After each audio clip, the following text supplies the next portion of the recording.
Карачаевские песни о прошлом своего народа, какие-то исторические песни. Слава об этом ауле сохранялась у народа.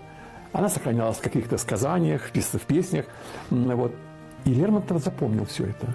Вы понимаете, 11-летний мальчик все это настолько хорошо помнил, что он потом все это воспроизвел в поэтическом виде.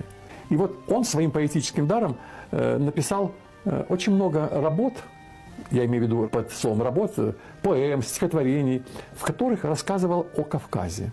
Настолько Кавказ его пленил, вот особенно в его вторую поездку, что он просто, знаете, спал и видел. У него появляются поэмы Хаджи Абрек, Измаил Бей. И вот особенно интересен Измаил Бей. Вот я вам говорил о том, как Лермонтов встречал Байрам, да? В этом произведении он писал: «Давным-давно у чистых вод, где по кремням под кумок мчится, где за машуком день встает, а за крутым бешту садится, близ рубежа чужой земли аулы мирные цвели, гордились дружбой взаимной, там каждый путник находил ночлег и пир гостеприимный. Черкес счастлив и волен был, красою чудной за горами. Известны были девы их, и старцы с белыми волосами судили распри молодых, веселен песни их дышали, они тогда еще не знали ни золота, ни русской стали». Вот понимаете, я еще раз повторяю, что Лермонтов под словом «черкес» он писал так, как называли все народы Кавказа. Просто тогда так было принято. И Лермонтов описывает в Измаил Бее вот тот самый Байрам. И он пишет: «Начался Байрам». Слово не Байрам, а Байрам, так он назвал его.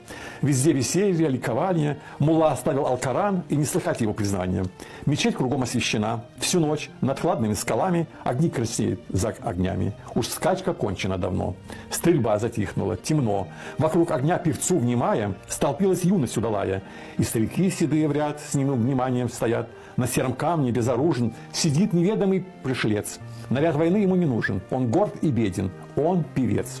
Дитя степей, любимец неба, без лата он, но не без хлеба. Вот начинает три струны, уж забринчали под рукою, и живо, с дикой простотою запел он песню старины. Вы представляете, как живописно, и в то же время и детально, и сразу виден общий вот вид того, что видел Лермонтов.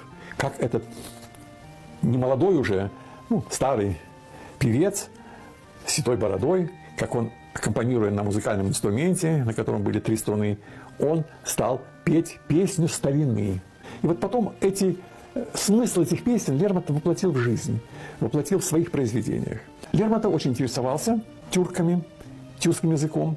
И представьте себе, что у него в его произведениях оказалось около 300 тюркских слов.